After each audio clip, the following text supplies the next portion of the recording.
आदि पुरुष finally theatres के अंदर रिलीज हो चुकी है। और कैसी है पिक्चर, क्या इसको बचाने में सक्सेस मिली? तो में से काफी सारे लोग ये जानने में इंटरेस्टेड होंगे कि पिक्चर का वीएफएक्स कैसा था। लेकिन वेट, इतने महीनों से पिक्चर का मजाक उड़ाया जा रहा है इंटरनेट के ऊपर, अब फाइनली रिलीज हो चुकी है, तो इसको एक थोड़ा फ्रेश पर्सपेक्टिव से देखते हैं टीजर को बुला के, क्योंकि वीएफएक्स को साइड में रखने के बाद भी बहुत सारे एस्पेक्ट्स बच जाते हैं पिक्चर के, जैसे कि इसकी स्टोरी। तो ये आदि पुरुष मूवी एक तरीके से वाल्मीकि के रामायण का एडेप्टेशन है। 3 घंटे की स्टोरी होने के बाद भी ये पूरी स्टोरी के कुछ मेजर पॉइंट्स को ही दिखाती है, जिसको ओवरऑल बाहुबली के रूप में ढालने की कोशिश की। एकदम एपिक वाले मोटिवेशनल डायलॉग, फ्लैशी और एकदम कूल दिखने वाले फाइट सीन, ऐसे इरादे थे उनके, प्रोजेक्ट नहीं। लेकिन क्योंकि ये मूवी के मेकर्स ने अपना ही एक अलग डिफरेंट वाला टेक लिया, तो तुम रामायण जिस तरीके से जानते हो, तुम्हारे जो बिलीव्स हैं, उससे ये काफी डिफरेंट हो सकती है। तुम अपने हिसाब से जज कर लेना। मैं अपनी बात करूं तो कुछ बहुत बड़े वाले प्रॉब्लम्स लगे पिक्चर के अंदर। Number 1, dialogues. एक तरीके से आदि पुरुष पिक्चर डिसाइड नहीं कर पा रही है कि वो किस टाइप का लैंग्वेज यूज करे। कई बार ऐसे लाइन सुनने मिल जाते हैं जिससे वो पुराने रामायण टीवी सीरियल की याद आ जाए, जिससे ऐसी फीलिंग मिले कि ये एक्चुअल में स्टोरी हजारों साल पुरानी है। उसके अगले ही मोमेंट एक कैरेक्टर ऐसी बात बोल देगा, लगेगा ये किस टिकटॉकर छपरी को उठा रहा है। एग्जांपल दे रहा हूं तो ये लिटरल डायलॉग्स है पिक्चर के अंदर, मैं कोट कर रहा हूं। तेरी बुआ का बगीचा है, कह रहे जो हवा खाने चला है, कपड़े तेरे बाप के, तेल तेरे बाप का, आग तेरे बाप की। I was like oh my God. सब लोग वीएफएक्स को लेके खुद को ऐसा पकड़ के बैठे थे, ये डायलॉग्स कहां से आ गए। दूसरी बड़ी प्रॉब्लम पिक्चर की, जो एक्टर्स को कास्ट किया है और कास्ट करने के बाद जो लुक दिया है। टीजर ट्रेलर देखकर अंदाजा लग रहा था, पूरी पिक्चर देखने के बाद कंफर्म हो गया कि प्रभास को एज लॉर्ड राम नहीं लेना चाहिए था। लेने के बाद मूवी के मेकर्स तो जो लुक उनका तैयार किया है वो नहीं सूट होता। मैं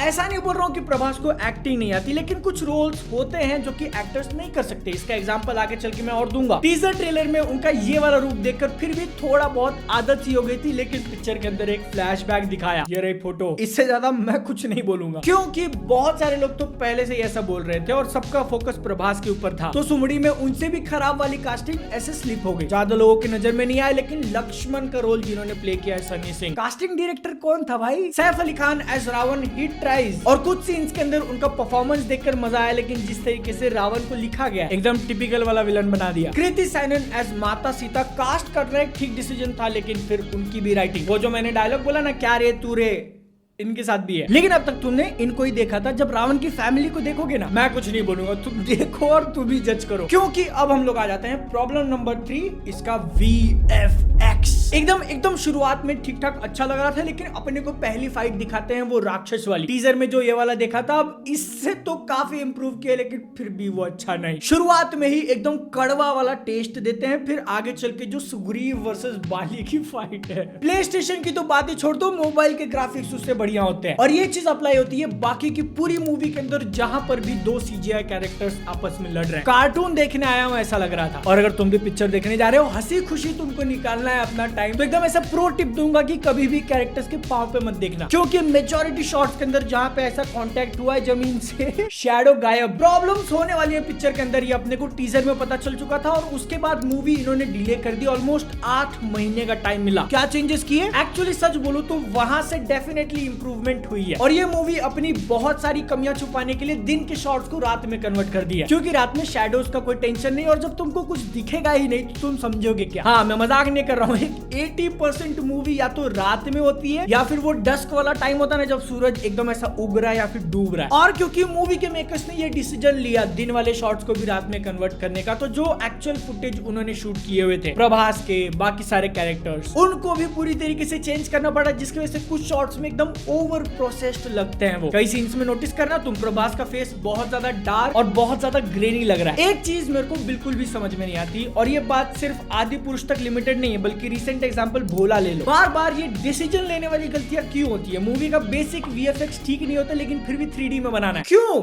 जो पैसा तुम लोग 3D में खर्चा कर रहे हो उसको VFX में लगा दो। लेकिन अब VFX ज्यादा हो गया। तो आगे बढ़ते हैं, अगली प्रॉब्लम आती है पिक्चर का एक्शन। कितना नंबर हो गया मेरे को भी नहीं पता। एक सीन ही बताऊंगा तुमको, आदि पुरुष का फाइनल क्लाइमैक्टिक बैटल चल रहा है और उसमें रावण की आर्मी का जनरल जो सबको ऑर्डर दे रहा है कि ये करो वो करो, वो रेडी होता है भगवान राम से लड़ने के लिए, मास्क पहनता है। 2 सीन बाद कट करके दिखाते हैं कि मास्क खोल के देख रहा है किधर है, फिर मास्क पहनता है, फिर जब भगवान राम उसके सामने आते तो मास्क खोल के लुक देता है, फिर मास्क पहनता है। इतने में ही तीर लगती है, मास्क निकल के मर जाता है, इतना ही है। लेकिन अब तुम शायद सोच रहे होगे कि बहुत ही खराब मूवी है, तो नहीं, इसके अंदर कुछ अच्छी बातें भी थी, जैसे कि कुछ डायलॉग्स। मैंने बोला ना कि बाहुबलीफिकेशन करने की कोशिश की है, तो कुछ मोमेंट्स है जहाँ पे शरद केलकर ने जो डिलीवर किया, ऐसा हाँ भाई चलो लड़ते हैं, और वो सीन्स देखने में भले उतने अच्छे रहो लेकिन सुनने में तो अच्छे लग रहे थे। दूसरी अच्छी चीज, रामायण की स्टोरी, भले ही इतनी सारी प्रॉब्लम्स है लेकिन फिर भी इंटरेस्टेड था मैं, पहले से पता है क्या होने वाला है लेकिन फिर भी इंटरेस्ट बना हुआ था। तीसरी अच्छी चीज, मूवी का म्यूजिक अजय अतुल ने फाड़ काम किया है। चौथी बात कि जब ये मूवी अच्छा दिखती है तो